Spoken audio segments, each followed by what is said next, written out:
Eu trouxe aqui a visão do escritor, né, do Morgan Gendel.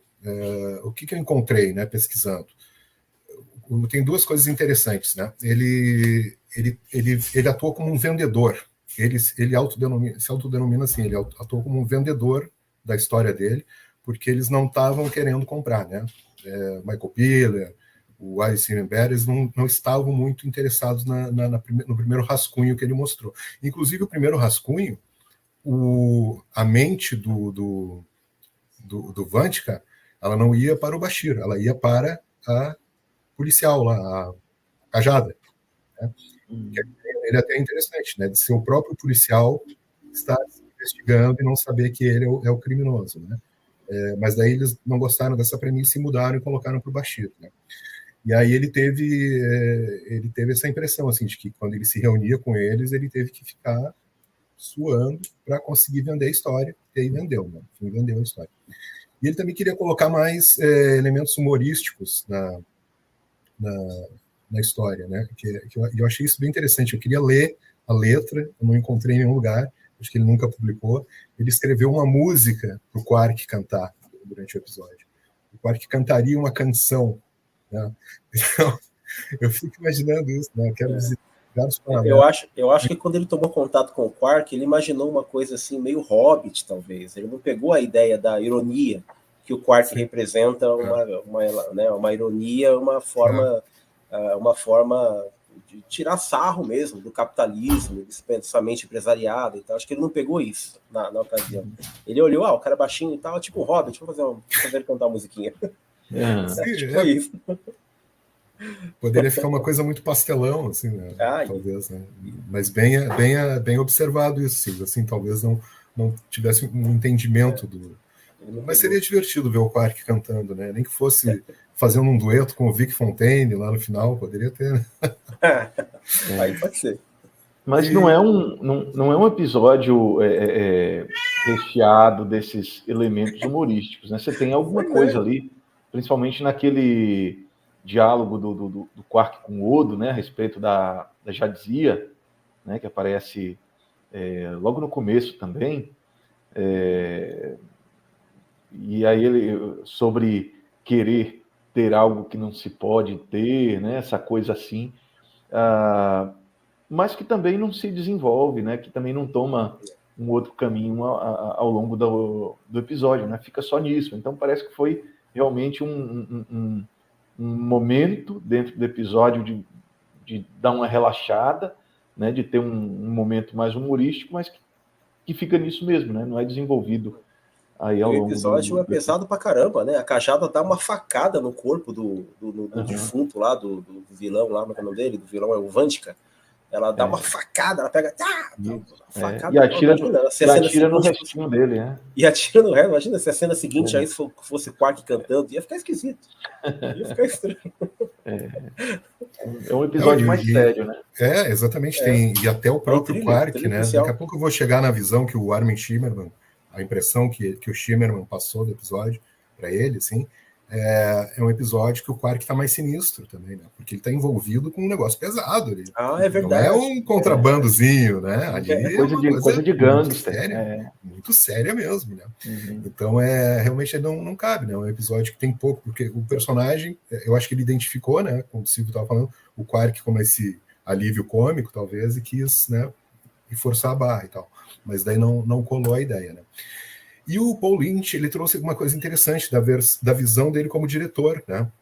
Ele dá justamente esse enfoque, dizendo que realmente é uma trama, né? Com mistério, né? Com intrigas e tal, que eu acho bem legal. Acho que é muito isso que me atrai nessa história, assim. Mas depois eu vou entrar em mais detalhes. Por que eu também não gosto muito, né? Porque qual é o principal defeito que eu vejo nessa história? Depois eu vou falar. E ele diz que teve referências, daí é legal, ele é o diretor, então ele estava com isso na mente, né? De Hitchcock, Murnau e De Palma. De Palma é aquele imitador do Hitchcock, brilhante também, ele faz uns filmes muito bons, que são homenagens ao Hitchcock. Vocês conseguem ver esses elementos desses diretores nessa trama? Eu consigo. Tem muito de Hitchcock aí, com certeza. Tem muito. E o Brian De Palma, ele imitava conscientemente e abertamente o Hitchcock no começo da carreira, né? Então eu vejo assim, eu vejo o do meio. Quem que é o do meio? Eu não conheço do meio. Esse cara do meio. Murnau é o Nosferatu. Tá. Então sim, eu consigo encontrar, sim. É um suspense policial com pitadas de terror, né? Então eu consigo ver, sim, sem dúvida. É bacana, né? Então é um produto aí que foi feito com algumas referências bem, né, de peso, bem graúdas, né? Produtor executivo, Michael Piller, criador da série também, né? Ele ficou satisfeito com o resultado, né? E ele destaca principalmente as performances do elenco convidado, que basicamente nesse episódio é a atriz que faz, a Caitlin Brown, né, que faz a Cadeada, né?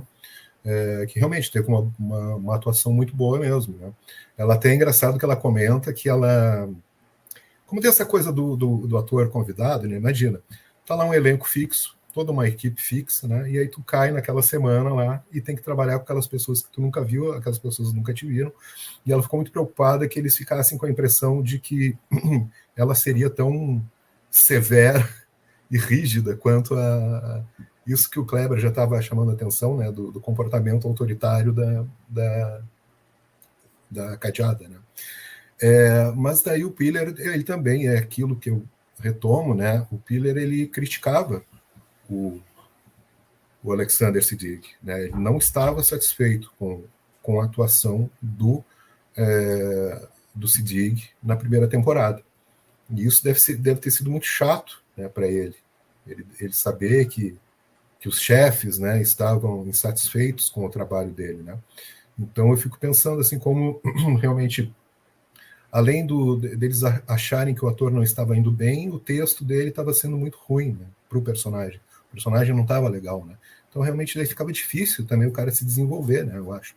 Mas enfim, daí ele cita uma cena específica, mas ele não diz qual a cena.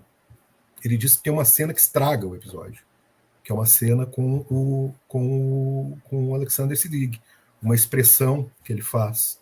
Mas eu não consegui identificar essa cena. Eu não sei se o Piller estava extremamente crítico, ou talvez até já com ranço contra o Alexander, porque eu identifiquei talvez 2 momentos que poderia ter essa cena. Quando ele salva lá o Vantika na nave, e o Vantika aperta o pescoço dele, e ele faz uma reação meio estranha. E depois, quando ele está na nave, lá no final, que ele faz aquelas expressões meio assim, canastronas, né? Ali no final e tal. Mas eu gosto da atuação dele. Então eu acho que o Piller estava pesando muito a mão, assim, estava forçando demais, né? Em diminuir o trabalho dele. Então eu acho que não tem nenhuma cena que estrague o episódio. Eu achei forte isso, ele dizer, não, tem uma cena ali que simplesmente estraga todo o episódio. Uma cena com uma pena que não há menção, né, qual a cena. Eu tentei identificar no episódio, não consegui, porque não vejo nenhuma cena que estrague o episódio, mas enfim, né. Showrunner, Ira Steven Behr. O Ira Steven Behr era o cara que não estava querendo comprar a história. Ele não se convenceu, né, porque assim, ó, eu acho que o Piller e o Berman criaram Deep Space Nine, mas o cara que adotou Deep Space Nine e formou o caráter da série é o Ira Steven Behr. Né? Então ele disse que foi parte técnica, tal, tudo bem, excelente, mas ele não conseguiu estabelecer uma conexão pessoal com o episódio, ou seja, ele não gostou, né, do episódio. Uma maneira polida de dizer que não gostou do episódio. E aí, isso aqui eu concordo muito com ele, e é aquilo que eu ia dizer, o grande problema que eu vejo nesse episódio, né? Problema entre aspas, né? Poderia ter sido feito na série clássica, sido feito na nova geração, sido feito em Voyager, em Enterprise, em Discovery, em Strange New Worlds, em qualquer série, porque é uma história que cabe em qualquer uma das séries, né? E aí ele dá um exemplo, ele diz que ele vê o Bashir, na verdade seria o George na nova geração. Ele diz, se essa história fosse na nova geração, seria o George. Aconteceria com o George lá fora, né? Então esse é o grande defeito para mim do episódio, dele ser mas a gente tem que dar o desconto, claro, né? A primeira temporada, a série está sendo construída, né? E evidentemente que é um episódio monstro da semana, né? Surge aquela dificuldade ali, eles resolvem, deu o episódio seguinte, pode ver. Então é um problema. Aí eu concordo com a ideia eu discordo do Piller em relação ao Alexander Siddig, mas concordo com o Ber em relação a essa percepção, né, do episódio ser um episódio genérico, talvez, né? Não sei se seria uma palavra precisa. O que vocês pensam sobre isso? Pô, Carol, tem uma tá coisa... quietinha. Deixa Não, a Carol falar. Pode falar, cara. Eu, pra ser sincera, eu gostei bastante do episódio, como eu comentei anteriormente. Tem um aspecto só que eu acho que acabou escapando, assim.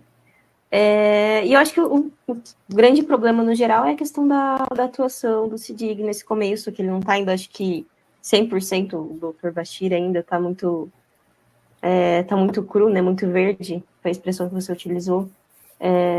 Então, para mim, na minha percepção, não foi um episódio genérico, até porque tem várias questões ali que eu achei bastante interessantes, principalmente essa questão científica, como eles desenvolvem e tudo mais.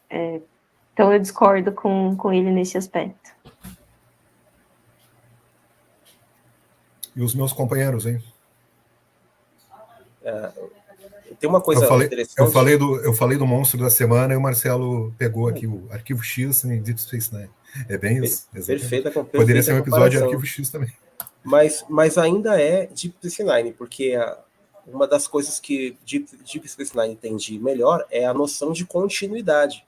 Então, se no episódio passado a Keiko e o O'Brien tinham saído, aliás, o O'Brien, né, tem uma sogra de 100 anos, caramba, coisa louca, né? A sogra do cara vai fazer 100 anos, nossa. Eu lembro da família Dinossauro, que tinha o Dino, que o Dino queria empurrar a sogra dele no penhasco e tal, né? O O'Brien é o contrário, o O'Brien abraça a sogra, né? O O'Brien é o cara de gente boa, é o cara da galera mesmo. Né? Mas isso aí, só um comentário, essa questão da sogra aí. Então, lá no século 24, as mulheres conseguem gerar bebês com 70 anos. Né? Pelo menos as mulheres.